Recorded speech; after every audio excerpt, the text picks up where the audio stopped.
오늘 말씀의 배경인 에베소라는 도시는 바울의 3차 마지막 전도 여행의 시작지인데요. 실은 굉장히 큰 부흥이 있었던 곳입니다. 왜 큰 부흥이라고 하냐면 이 에베소라는 도시가 부흥이 일어나기 참 어려운 곳이었는데 성경을 보니까 아시아에 사는 유대인들, 아시아에 사는 헬라인들이 이런 표현은 거의 전무할 텐데 다 주의 말씀을 들었다. 이런 표현이 있습니다. 사도행전 19장 10절인데요. 제가 한번 읽겠습니다. 두 해 동안 이같이 하니 아시아에 사는 자는 유대인이나 헬라인이나 뭐라고 돼 있죠? 다 주의 말씀을 듣다. 얼마나 많이 들었으면 이런 표현을 썼냐 말이죠. 그럼에도 불구하고 이 에베소가 실은 이렇게 큰 부흥이 일어나기 어려운 도시인데 이유는 여러분 들어보셨을 겁니다. 아데미라는 여신, 풍요와 어쩌면 다산과 어쩌면 우상의 그 핵심 근본이라고 하는 그 중심지가 바로 아데미 여신을 섬겼던 에베소였습니다. 그래서 수많은 사람들이 정기적으로 그 주변에 모이는 이유는 우상을 찬양하기 위해서입니다. 그리고 돌아갈 때는 나중에 이제 사도행전에 나오죠. 소동을 일으켜요. 그 우상을 조각을 만들어 파는 사람들이 바울 때문에 망하니까 가만두지 않은 겁니다. 그 정도의 수입을 창출할 수 있는 최고의 도시가 에베소입니다. 근데 또 그곳은 대적하는 자가 유독 많았다라고 합니다. 고린도전서에 나와 있는데요. 16장 8절과 9절입니다. 내가 오순절까지 에베소에 머물려 함은 내게 광대하고 유효한 문이 열렸으나, 이 말은 너무나 많은 우상에 이제 미쳐버린 사람들이 그곳에 오니까 복음을 전하기가 참 좋았다는 뜻이지만 한편으로는 대적하는 자가 뭐래요? 많았다는 거예요. 그럼 그런 곳에서 부흥이 어떻게 급속도로 시작됐는가? 어제 지금 자두 사모님과 계속 사역을 하고 계시는 마음 전파상 사역도 하시고 오화평 교수님, 제가 막 재즈 전공하셔서 하는데 제가 뒤에서 저도 이러고 있더라고요. 막 카페에 궁금하시면 한번 보시죠. 네. 그분이 저한테 물어보시는 거예요. 왜 여기에 개척을 하셨습니까? 이 지역을 아시는 분 같더라고요. 알고 봤더니 그분 이제 85년생이신데 아버님이 가까운 김포에서 교회를 개척하셨던 목회자의 아들이었던 거예요. 그러면서 이 지역을 쭉 아는데 여기가 귀신의 소굴이고 검단이 그 당자가 무당할 때 당자라는 뭔가 익숙한 분과의 대화가 굉장히 위로가 되는 거죠. 그럼 저는 에베소를 볼 때 어떤 생각이 드냐 하면 검단이라는 이 도시, 인천특별히 오늘 김동재 집사님이 한 3번을 선포하신 것 같아요. 당하동이라는 이 도시가 비슷하지 않을까. 그런데 왜 부흥이 일어났을까? 가장 큰 이유는 전 이렇게 생각합니다. 3년 가까이 하루도 빠짐없이 바울이라는 통로가 복음을 전했기 때문입니다. 사도행전 19장입니다. 8절 9절에 바울이 회당에 들어가 3달 동안 담대히 하나님 나라에 권하여 강론하며 권면하되 어떤 사람들의 마음이 굳어 순종하지 않고 무리 앞에서 이 도를 비방하거늘 바울이 그들을 어떻게 했어요? 떠났다. 잘 보세요. 천하의 바울이 복음을 전해도 마음이 굳으면 말씀이 안 들어가는 거예요. 이건 바울이 그 영혼들을 포기했다는 뜻이 아니라 하나님의 시간표 안에 언제나 하나님의 사람은 에너지가 한정되어 있기 때문에 이제는 완고하고 대적하는 자들은 하나님께 맡기고 어디로 갔냐? 두란노라는 유명한 철학자 이름을 딴 서원을 빌렸죠. 제가 일전에 배경 한번 말씀드렸습니다. 그 뜨거운 나라에 일하는 팔레스타인 그 지역의 대부분의 사람들은 그때는 자요. 그러면 그 유명한 강의실이 한 오전 11시, 오후 1시부터 한 4시까지만 비어요. 그 뜨거운 날씨에 에어컨도 없는 그곳을 빌려서 사도 바울이 날마다 하나님 말씀을 전한 겁니다. 그랬더니 어떤 일이 일어나요? 부흥이 일어난 거. 저는 지금도 확신합니다. 저희가 음식을 다 전폐하고 만약 날마다 우리 제자들 교회 이곳에 모여서 부흥을 한다면 여러분 끔찍하십니까? 두려우세요? 저는 동일한 부흥이 일어날 줄 믿습니다. 19장 20절에 보면 이유는 바울이 힘이 있어서가 아니라 이와 같이 주의 말씀이 뭐가 있어요? 힘이 있어요. 흥왕하여 세력을 얻기 때문입니다. 오지 않으셔도 됩니다. 만일 여러분이 하실 수 있는 자신만 있다면 여러분의 삶의 자리에서 세상 뉴스보다, 세상 소식보다 하나님의 말씀을 더 집중한다면 반드시 흥왕할 것입니다. 반드시 돌파될 것입니다. 안 되니까 모이는 거죠.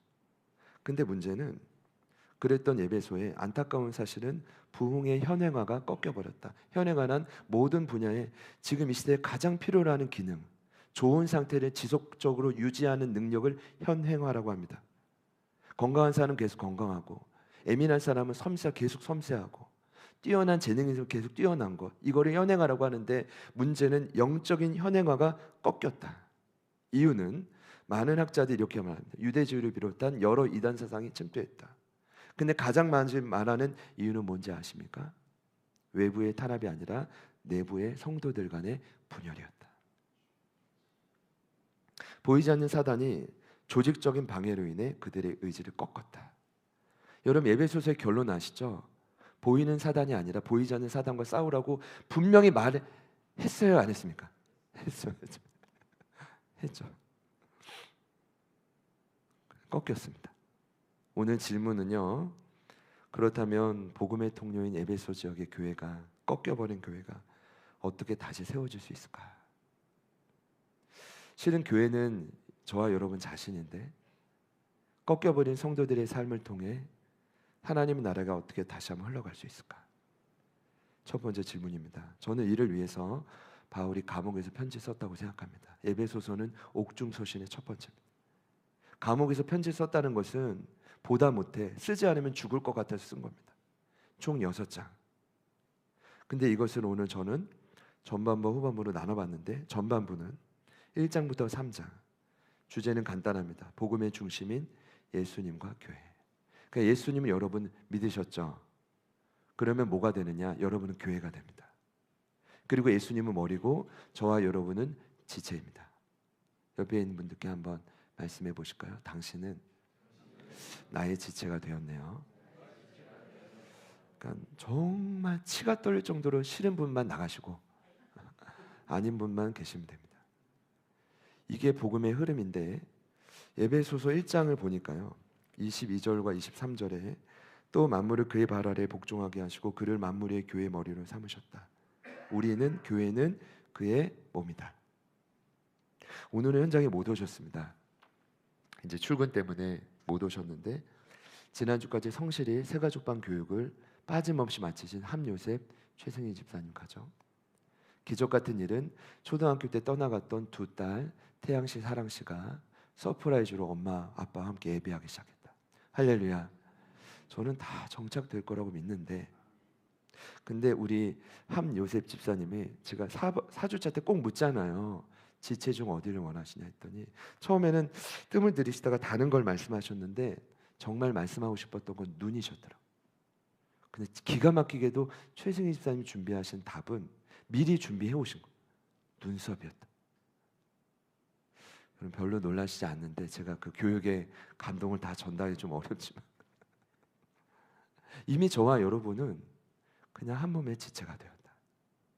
근데 이것이 참 신기한 건 이따가 또 강조하겠지만 지체는 머리를 따라가기만 하면 된다. 그 머리이신 예수님이 또 뭐라고 하셨냐면 2장 13절 4절입니다. 이제는 전에 멀리 있던 너희가 그리스도 예수 안에서 그리스도의 피로 가까워졌느니라. 그는 우리의 화평이신지라 돌로 하나를 만드사 원수된 것 곧 중간에 막힌 담을 자기 육체로 하셨다. 머리이신 예수님이 하는 일이 뭐냐? 자꾸만 지체임을 모르고 깨닫지 못하고 멀어져가는 우리에게 찾아오셔서 가까이 끌어당긴다. 아니야, 혼자 있는 게 아니야. 너는 지체야. 가까이 끌어당겨서 원수됐던 자들도 하나 되게 만든다. 믿으십니까? 그리고 3장 6절에 이런 말씀도 하셨죠. 이는 이방인들이 복음으로 말미암아 그리스도 예수 안에서 함께 상속자가 되고, 체크할 수 있는 분들, 이 말은 구원받게 하고, 그리고 함께 지체가 되고 교회가 되게 하고, 마지막은 함께 약속에 참여하는 자, 이거는 사명자로 부르셨다는 것. 이것이 전반부의 주제입니다. 그렇다라고 한다면 그것을 적용하는 게 후반부인데, 후반부 4장부터 6장의 핵심은 복음에 반응하는 교회의 삶. 그리고 오늘 우리가 읽은 본문은 바로 그 적용 반응의 시작인 4장. 제가 일부 예배 때도 강력히 말했지만 여러분, 이제는 저와 여러분에게 필요한 건 적용입니다. 죄송하지만 지식은, 이게 위험한 표현일 수 있지만 제자들 교회 성도분들에게는 더 필요할까? 제가 너무 교만한가요? 제가 너무 강한 확신을 주셨는데 실은 엄밀히 보면 주님 저희 교회를 보실 때 판단하실 것 같아요. 제자들 교회는 머리가 너무 크다. 머리만 크다. 이제는 적용하고 실천할 때가 되었다. 제가 왜 이렇게 말씀드리냐면 제게 주신 감동도 그렇지만 에베소서는 3장이면 끝날 얘기입니다. 그럼에도 불구하고 바울이 무려 3년을 가르쳤어요. 3년. 전무후무한 가장 오랜 시간을 버티면서 말씀을 가르쳤던 에베소 교회가 꺾였다는 것은 뭐냐 하면 복음을 몰라서가 아니라 머리로만 하는 거죠. 성령 안에서 하나가 되지 않아 삶으로 증명이 안 되는 거예요. 여러분, 죄송하지만 이제는 여러분의 삶에 반응이 있기를 축복합니다. 변화가 있기를 축복합니다. 아무도 해줄 수 없는 여러분의 결단이 필요합니다. 그 선을 넘으시기를 축복합니다. 제가 뭐라 하지 않겠습니다. 할 만한 그럼 부디 성령 안에서 오늘의 적용을 힘다해 해주시기를 부탁드립니다. 1절 말씀이 그 내용입니다. 4장 1절, 그러므로 주 안에서 갇힌 내가 너희를 걸어놓으니 너희가 부르심을 받은 일에 합당하게 행하라. 그리고 그 시작이 바로 오늘 말씀의 제목입니다. 평안에 매는 줄로 하나됨을 지키는 것입니다. 그것이 우리에게 선물로 주신 교회가 되게 하시고 사명을 감당하게 하시는 가장 중요한 적용이다. 에베소서에서만큼. 오늘 이 적용을 여러분과 나눌 텐데 3절 말씀을 제가 한 번 더 읽을게요. 평안에 매는 줄로 성령이 하나 되게 하신 것을 힘써 지키라. 이때 교회는 다시 힘을 얻습니다. 이때 교회는 여러 한계를 돌파해 가게 될 것입니다. 그런데 그 하나됨의 시작을, 자, 적용입니다. 바로 본론으로 들어왔는데 다름 아닌 서로를 용납하는 것, 이렇게 말합니다. 2절 말씀은 같이 한번 읽어보겠습니다. 시작.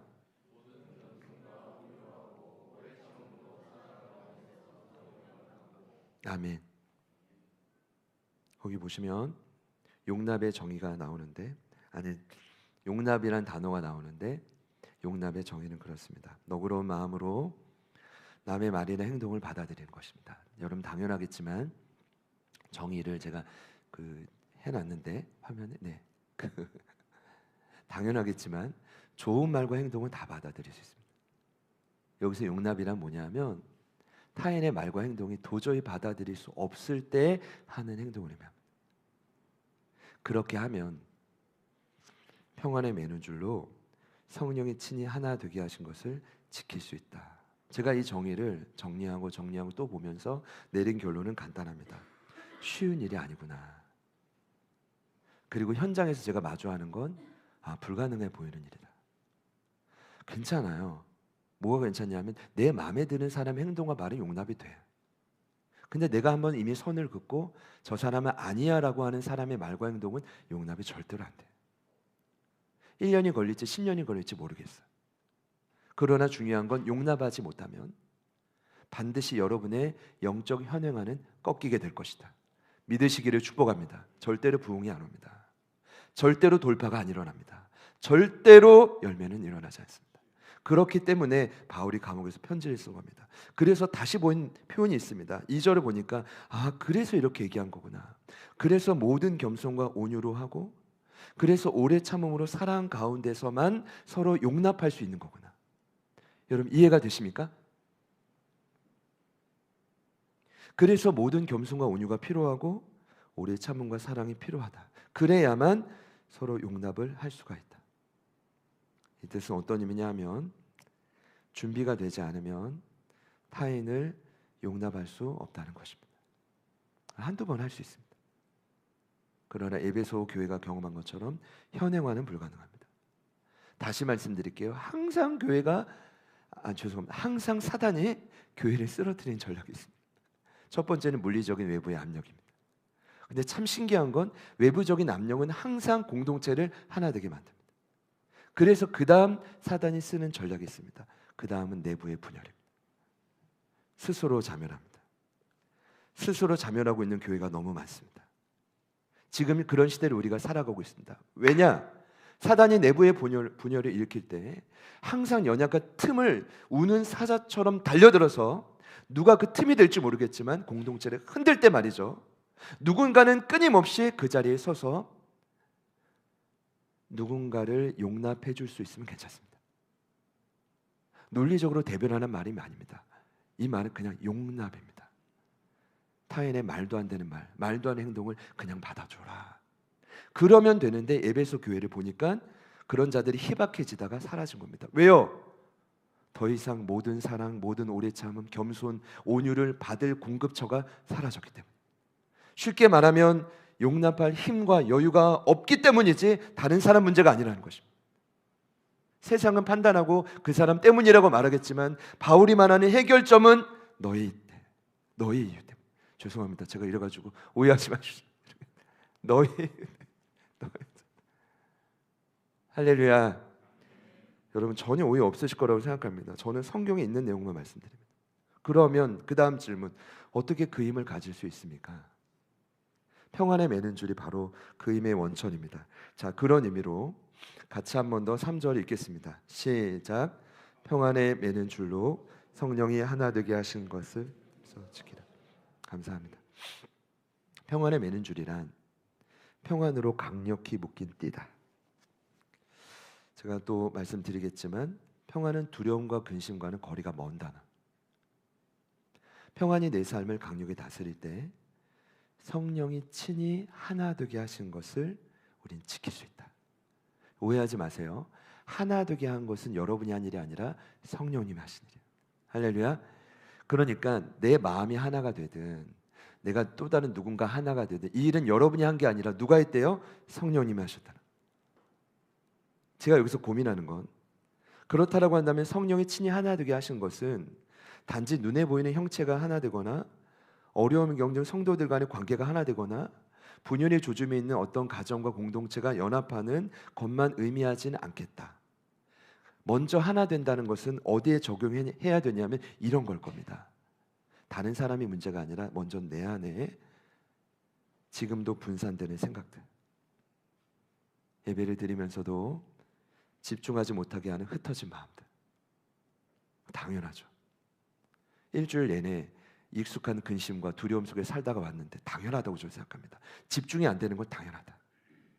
그리고 정신없고 분주한 삶의 모습이, 잘 들으십시오, 먼저 하나 되는 것을 성령이 친히 하나 되게 하신 것이구나. 그것이 먼저구나. 그래서 바울이 오늘 4장이 아니라 3장 후반절에 내 안에 먼저 일어난 성령이 친히 하나 되게 하신 것을 무엇으로 비유했냐면 꼭 기억해 주십시오. 성령을 통해 강건해진 나의 속사람. 에베소서 4장 16절입니다. 그의 영광의 풍성함을 따라 그의 성령으로 말미암아 너의 속사람을 능력으로 강건하게 하시오며. 사랑하는 여러분, 여러분의 속사람이 이 시간 먼저 강건해지시기를 축복합니다. 그럴 때, 강건해질 때, 나의 속사람이 강건해질 때 아까 말씀드렸지만 용남에 필요한 겸손도, 온유도, 오래 참음도, 사랑도, 인내도, 죽을 것 같은 고통을 버티는 힘도 어디에 나와요? 나의 속사람이 강건해질 때 나옵니다. 이해되십니까? 그럼 그 속사람을 강건케 하는 분이 누구라고요? 그 또한 성령이 친히 나의 영을 하나님과 하나 되게 할 때 나의 속사람이 강건해지는데, 그 속사람을 강건케 하는 가장 중요한 방법이 뭐냐 하면 멀어졌던 평안이 다시 한번 여러분의 삶에 가까이 찾아오는 것. 그 평안이 여러분의 불안하고 두려웠던 가슴을 다시 한번 뒤덮는 거예요. 그것이 평안으로 매는 줄인 거예요. 그때 우리는 온유하고 겸손하고 누군가를 용납하며 내 속사람뿐 아니라 주변까지 하나 되게 할 수 있는 힘이 생긴다. 믿으시기를 축복합니다. 그래야 내 안에 속사람도 지키고 그래야 누군가를 용납할 힘도 생깁니다. 여러분, 평안이 무엇입니까? 여러분, 평안이 뭐죠? 여러 각도로 볼 수 있지만 아마 제가 확신하건대 정확히 정의 내리시는 분은 아무도 없을 겁니다. 왜냐하면 성경에 너무나 다양하게 평안을 소개하고 있다. 여러분, 반드시 제가 부탁인데 오늘을 기점으로 이 평안에 대해서 꼭 여러분의 것으로 이해하실 수 있기를 축복합니다. 평안을 적용하기 전에 저는 오늘 이렇게 정의하고 싶은데, 평안은 에이렌의 단어는 하나님 나라의 내적인 표징이다. 내적인 표징. 하나님 나라의 무슨 표징이라고요? 내면의 표징이다.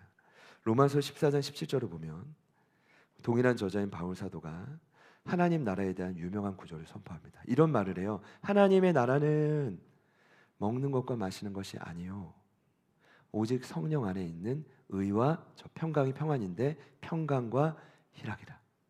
무슨 말이냐면요, 이 땅에서 천국의 삶을 누리는 것은 먹는 것과 마시는 것이 아닙니다. 죄송하지만 그런 분이 없기를 바랍니다.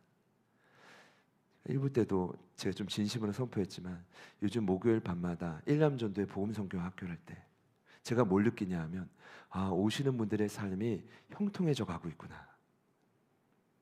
싫지 않으신 분들만 아멘 해보시죠. 별로 오신 분들이라도 아멘 해보시죠. 김종남 씨. 편나짜기가 아니라 저는 정리호 집사님이 목요일 밤마다 오실 때요, 전 진짜 치유될 거라고 믿습니다. 여러분, 김종장은 제가 앞에서 개인 프라이버시가 다 말씀드릴 수 없지만 기가 막힌 하나님의 계획이 적용되고 있어요. 저는 안종훈 장로님의 삶에도 마찬가지고, 특히 김종란 집사님이요, 여러분 이 애니메이션 이 전문가신 거 아시죠? 제가 표현이 생각 안 나는데 막 길이 전 열려가지고요, 아마 일감에 파묻혀서 아마 큰일 나시면 안 되는데 그런 날이 오실 거라고 믿는데, 제일 중요한 건 이상무 안수시사님 거두절미하고 딱 100억 하나님 나에게 주실 것이다. 그래서 여쭤봤습니다. 100억이 생기면 어떻게 하실 겁니까? 1번 교회 건축. 따라해 보시죠. 할렐루야. 집사님 어디 계시? 근데 왠지 그런 일이 있을 것만 같아요. 근데 여러분, 제가 오늘 이 시간 드리고 싶은 말씀은, 아무리 100억이 생기고 때론 일이 잘 풀리고 계약건이 잘 풀리고 때론 건강이 회복되고 좋아요. 다 좋은데, 필요한데, 확신합니다. 먹는 것과 마시는 것은 하나님이 주시는 평안과는 상관이 없다는 겁니다. 언제 생긴다고 말합니까? 로마서 14장을 보니까 오직 성령 안에 있는 의를 통해 우리의 내면에 주어지는 표징이 평강이에요. 내 안에 내면이 평안이 있다면 이 얼굴은, 드러나는 외면은 기쁠 수밖에 없어요. 이 얼굴이 지금 무너져 가고 있다는 것, 내면의 평안이 다 사라졌다는 겁니다. 세상 근심, 익숙한 두려움에 이미 다 꺾여버렸다는 겁니다. 여러분, 부디 솔직히 말씀드릴게요. 평안을 회복하시기를 축복합니다. 오직 성령 안에 의는 하나님과 관계 회복인데, 그 또한 성령님이 내 안에 속사람을 강건케 하시면 주시는 것이 뭐라고요? 평안인 것입니다. 어찌 보면 이 땅에서 미리 누리는 천국의 감정, 그 안에는 두려움, 남을 미워하는 미움, 시기, 그런 부정적 감정이 끼어들 틈이 없습니다. 오늘 마지막 질문은, 그렇다면 정말 중요한 건 과연 그 평안을 우리는 어떻게 얻을 수 있을까요? 그런 고민이 필요합니다. 저는 오늘 말씀이 사장 본문을 선택해서 그렇기도 하지만 반드시 여러분의 삶에 적용될 것이라고 믿습니다. 그렇기 때문에 귀를 기울이시고, 마지막 내용입니다. 본문만으론 답이 없습니다. 그러나 주님은 이미 답을 주셨습니다. 여러분도 어느 정도 인지하고 계시겠지만 반드시 기억해 주십시오. 이 평안은 여러분의 속사람을 강하게 하고 분열된 조짐을 모두 하나 되게 하며 모든 어려움을 돌파하게 하는 그 평안은 세상이 줄 수 있는 평안이 아닙니다. 이해되시죠? 그 평안은 오직 예수님만이 주실 수 있는 평안입니다. 다시요. 세상에 줄 수 있는 평안이 아니라 누구만요? 오직 예수님만이 주실 수 있는 평안입니다.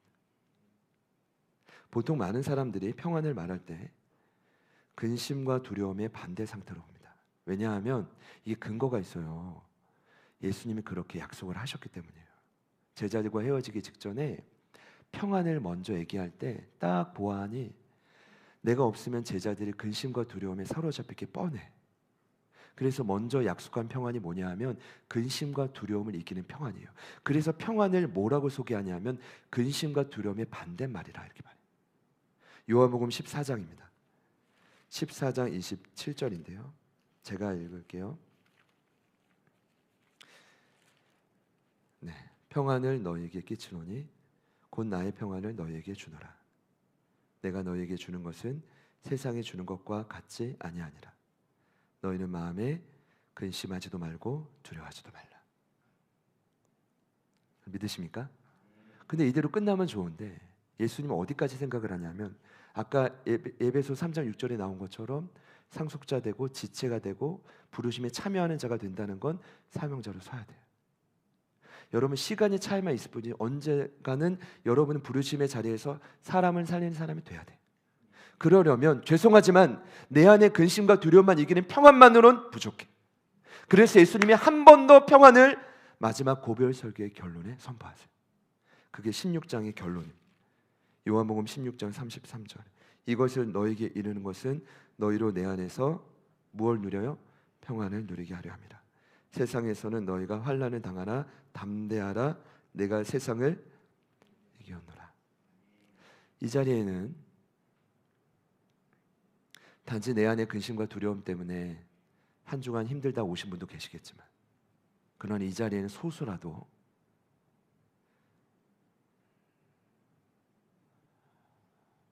아파하는 영혼을 위해 굳이 감당하지 않아도 될 환난을 겪다 오신 분도 있을 겁니다.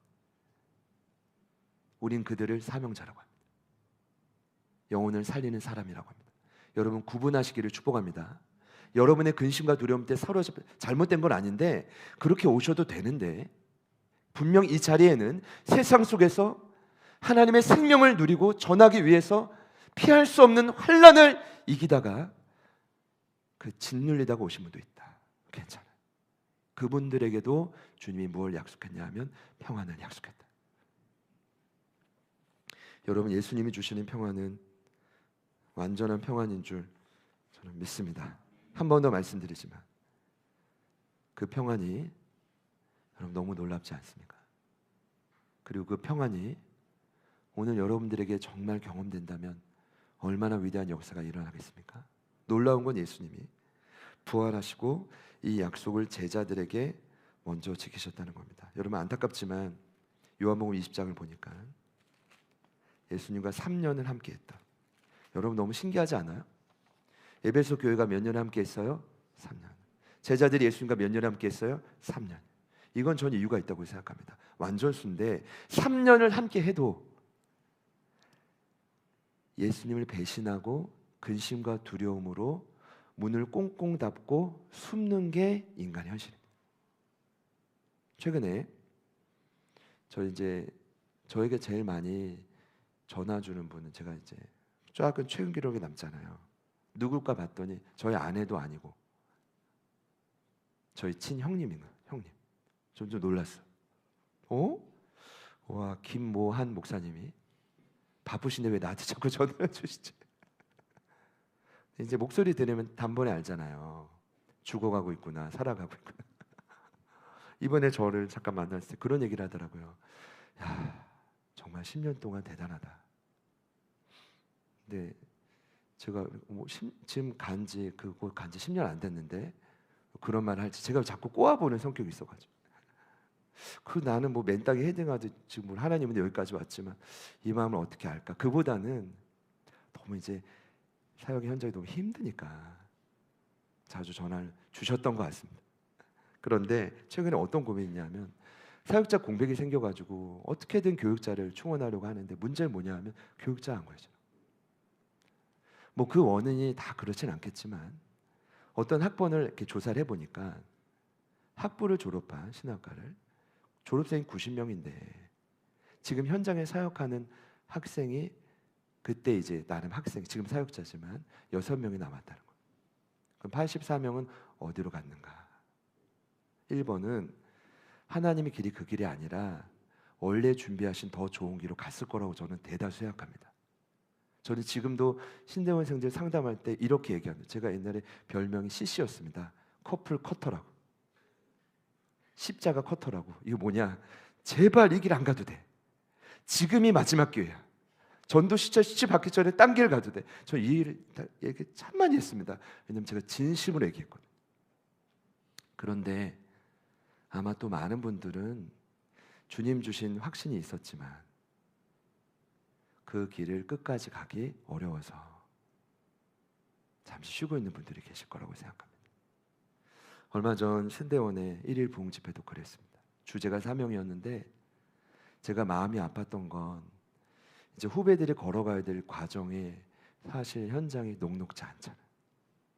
과연 끝까지 갈 수 있을까? 포기하진 않을까? 끝까지 가면 좋겠는데. 그러면서 오늘 예수님의 제자들을 보면, 에베소 교회 성도들 보면 예수님이 함께할 때, 바울이 함께할 때 화려했죠. 누구보다 뛰어나 보였죠. 그러나 그 부재시에 그들의 신앙의 현주소가 그대로 다 노출되기 시작해요. 아무것도 아니에요. 왜냐하면 평안을 누리지 못했기 때문이에요. 그때 예수님이 놀랍게도 부활하신 상태로 제자들에게 찾아가셔서 처음 하신 말씀이 뭐냐 하면 평안이었어요. 20장 19절입니다. 이날 곧 안식구 첫날 저녁 때에 제자들이 유대인들을 두려워하여 모인 곳의 문들을 닫았더니 예수께서 오사 가운데 서서 이르시되 너희에게 뭐가요? 평강이 있을지어다. 이 말씀을 하시고 손과 옆구리를 보여주신 다음에 기뻐하시며 한 번 더 말씀하십니다. 21절에 또 이르시되 너희에게 평강이 있을지어다. 그 이어지는 말씀이 뭡니까? 아버지가 날 보낸 것처럼 나도 너희를 보내노라. 여러분, 예수님이 주신 평안 때문에 여러분 개인을 힘들게 하는 근심과 두려움도 극복되기를 축복합니다. 그런데 환난 가운데 사명으로 인해 힘들어하는 분이 계시다면 그 평안으로 인해 힘을 얻고 다시 일어서시기를 축복합니다. 오늘 그 예수님이 우리와 함께 하시는 줄 믿습니다. 그리고 제가 보니까 정말 피치 못할 사정으로 현장에 못 오시는 분이 많은 것 같아요. 온라인으로 예배하시는 분들, 오늘 그 자리에도 여전히 예수님이 함께 하시는 줄 믿습니다. 여러분, 그분이 머리고 여러분이 지체입니다. 이것이 오늘 에베소서에 나온 복음을 통해 탄생한 교회의 본질인데 이렇게 결론을 내리겠습니다. 교회의 머리이신 부활하신 예수님은 지금도 끊임없이 지체인 우리에게 평안을 주기를 원하신다. 여러분, 제발 부탁인데 예수님은 평안 주기를 원하시는데 그 틈을 막지 마십시오. 그 틈을 여시기를 축복합니다. 막으니까 혈압도 오르고, 막으니까 못 살 것 같고, 막으니까 불면증도 오고, 막으니까 너무 영혼이 밉고 못 사는 거 아니겠습니까? 만약 이것을 열어버리고 정말 예수님이 여러분 곁에서, 가까운 곁에서 그 머리이신 예수님이 끊임없이 평안을 주시기를 원하신다를 선포하신다면 반드시 여러분 안에 있는 근심과 두려움은 물러갈 것입니다.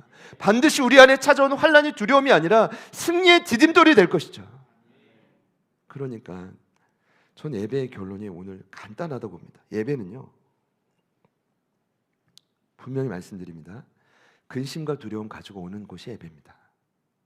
일주일 내내 환난 가운데 시달리다 오는 곳이 예배입니다. 괜찮습니다. 그것이 우리가 세상 속에 익숙하고 당연한 거라면, 그러나 예배를 통해서만큼은 머리 대신 예수님을 통해 익숙한 건 내려놓고 주님께 익숙한 평안과 기쁨을 다시 장착하고 돌아가시면 됩니다. 그것이 예배입니다. 그것이 안 된다면 예배는 아무 소용이 없는 거예요. 말씀을 맺겠습니다. 여러분에게 주인되고 여러분에게 익숙한 것이 염려와 근심이어도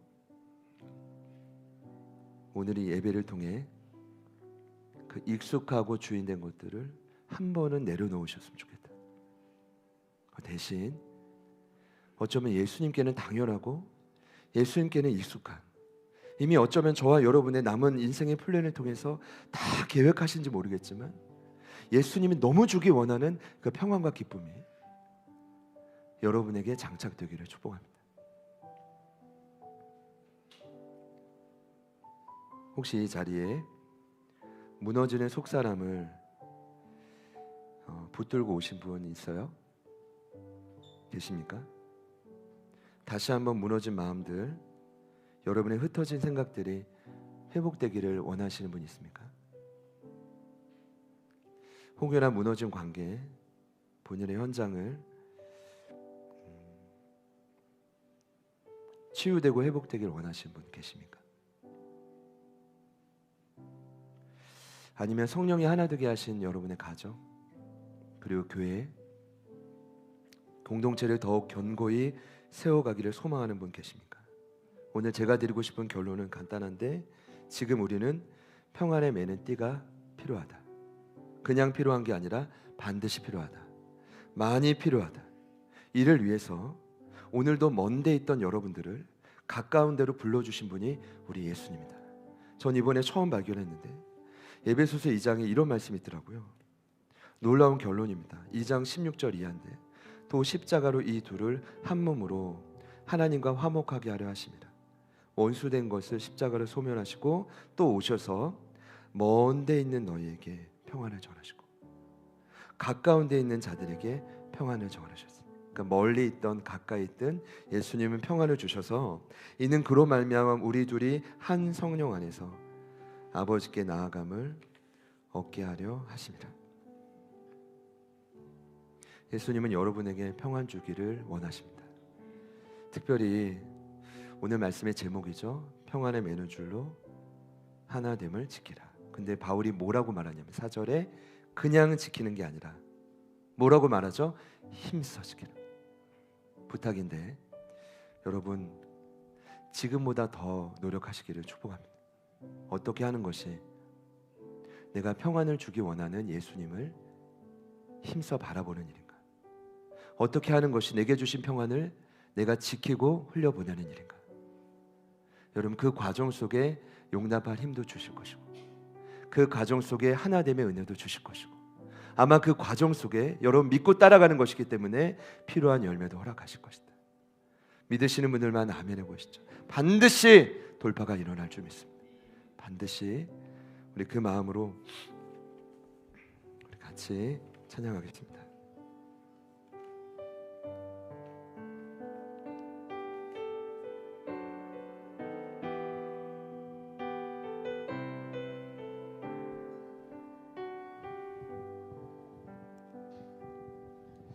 내가 주의 삶에 모든 건 내려놓고 내 주 대신 주 앞에 나가 내가 사랑했던 모든 건 내려놓고 주님만 사랑해. 내가 주인 삶을 내가 주인 삶을 모든 건 내려놓고 내 주 대신 주 앞에 나가 내가 사랑했던 모든 건 내려놓고 주님만 사랑해. 주 사랑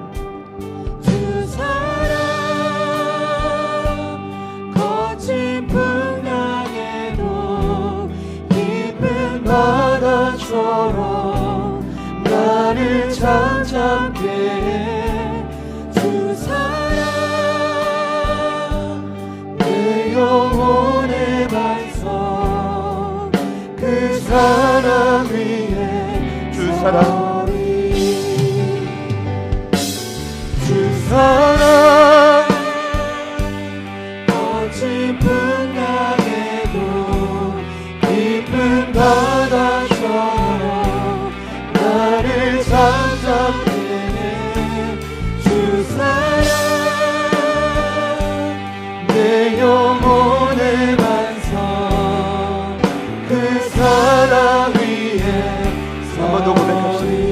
내가 주인 삼을 내가 주인 삼을 모든 것 내려놓고 내 주 대신 주 앞에 나가 내가 사랑했던 모든 것 내려놓고 주님만 사랑해 주 사랑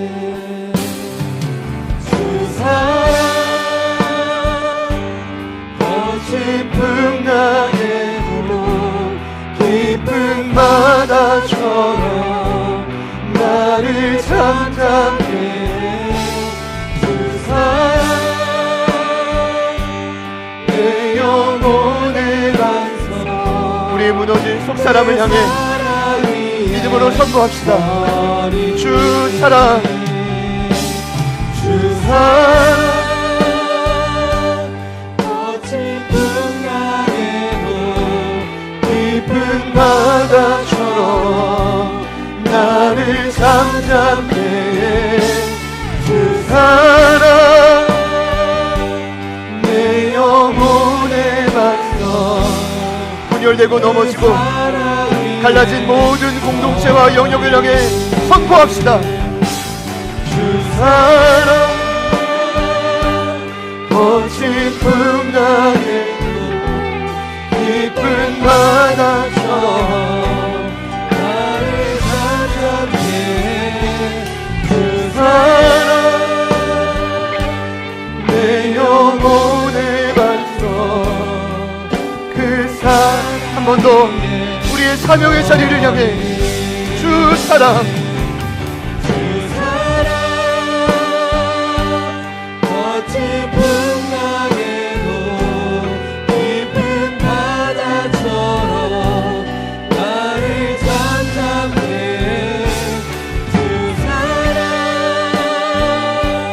내 영혼의 반석 그 사랑 위에 서리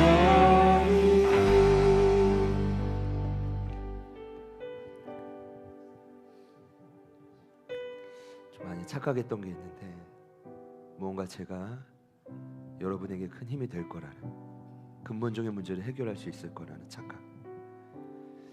형님이 연락이 올 때마다 제 가슴이 참 먹먹해지는 건 제가 해줄 수 있는 건 아무것도 없다라는 거죠. 요한 목사님도 저도 이 자리에 사명자로 부름받은 모든 예배자분들 우리가 할 수 있는 건 이 땅의 지상교회 머리가 되신 부활하신 예수님이 우리에게 끊임없이 평안을 주기 원하신다.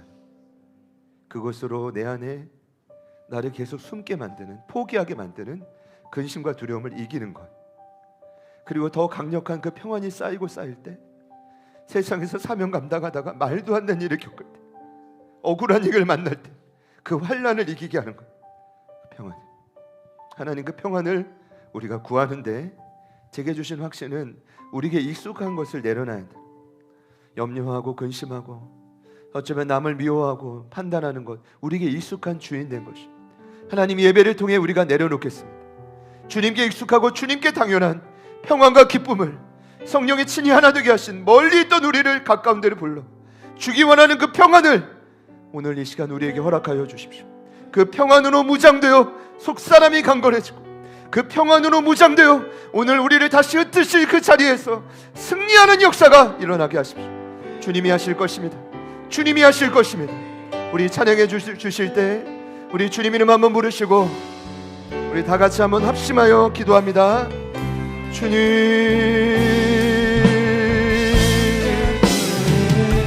주님, 하나님 도와주시오. 하나님 일하여 주시오. 성령 하나님 도와주시오. 하나님 힘들고 넘어지고 쓰러가자는 모든 영혼들 하나님 아버지 함께하여 주시오. 하나님의 영광과 능력 안에 하나님 우리의 모남은 우리의 연약함을 하나님 아무것도 할 수 없는 연약한 존재 주님 보게 하여 주시오.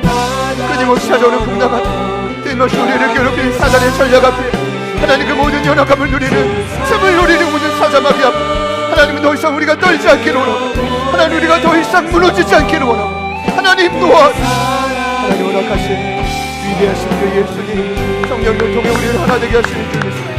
성령 하나님, 성령 하나님 감사. 아버지 하나님, 하나님 아버지, 성령님, 성령 하나님 도와.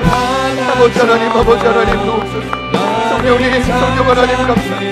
하나님 아버지 하나님, 아버지 하나님 감사. 주님 도와주십시오. 주님 도와주십시오. 성령님 간구합니다. 하나님 간구합니다. 하나님의 시간을 소망하며 기다렸습니다. 하나님 우리 힘을 수 없다는 고백을 드리며 하나님 우리가 마주한 모든 한계가 하나님 결코 세상 먹는 것과 마시는 것의 문제, 먹는 것과 마시는 것의 문제가 아니고 이제는 우리의 삶에 필요한 모든 것들 하나님 그보다 더 강력한 하나님의 힘, 더 강력한 하나님의 능력, 하나님 우리의 삶에 있게 될 모든 상황 하나님 붙들어 주시기를 소원합니다. 성령 하나님 도와주시고 하나님 아버지 도와주시고 하나님 그 능력과 그 생명 앞에 우리가 믿음으로 반응하게 하여 주시고 주님 도와주시고 주님 도와주시고 성령 하나님 성령 하나님 역사하여 주십시오. 하나님 주님이 예수님 우리를 부르지 않았습니다.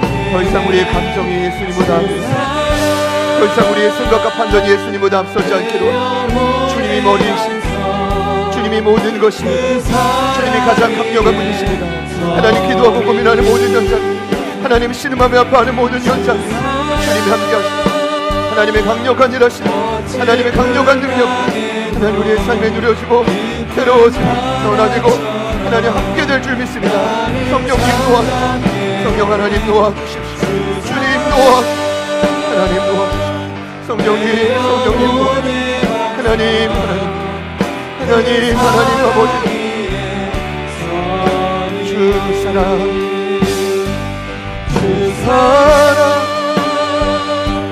더 깊은 강에도 깊은 바다처럼 나를 잠잠시네. 주 사랑 내 영혼에 반성 그 사랑 위에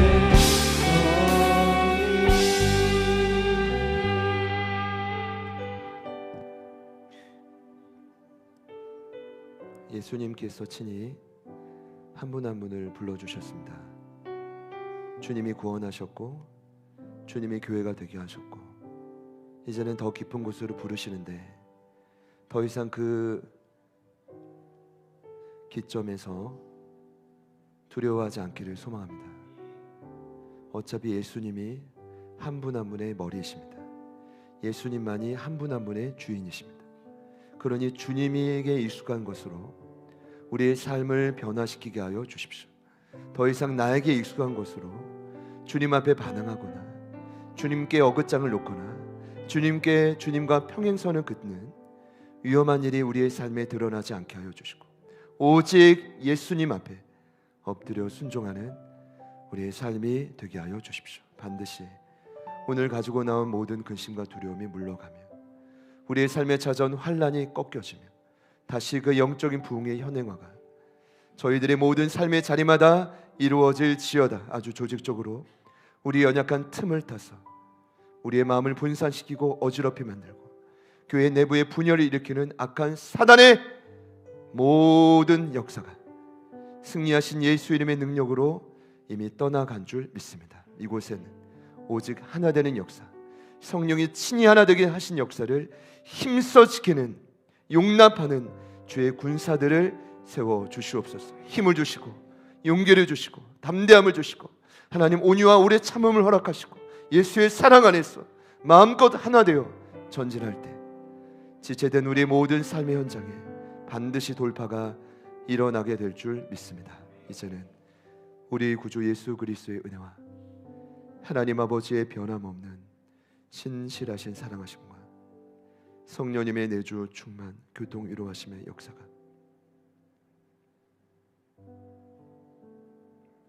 주님께 익숙한 평안과 기쁨으로 내 삶을 무장하고 나아가길 결단하는 이부 예배에 참여한 모든 예배자들 머리 위에 대중에 있는 우리 축복이 오늘 처음으로 함께한 우리 나음이 나아가 우리 강수래 권사님 최봉님 권사님까지 흩어져 있는 제자들 교회, 사랑하는 모든 교우들 삶의 현장 위에, 그리고 저희들의 회복을 통해 반드시 함께 돌파하고 살아날 이 땅의 수많은 영혼들의 삶의 터전 위에 지금부터 영원토록 함께 하시기를 간절히 축원하옵나이다.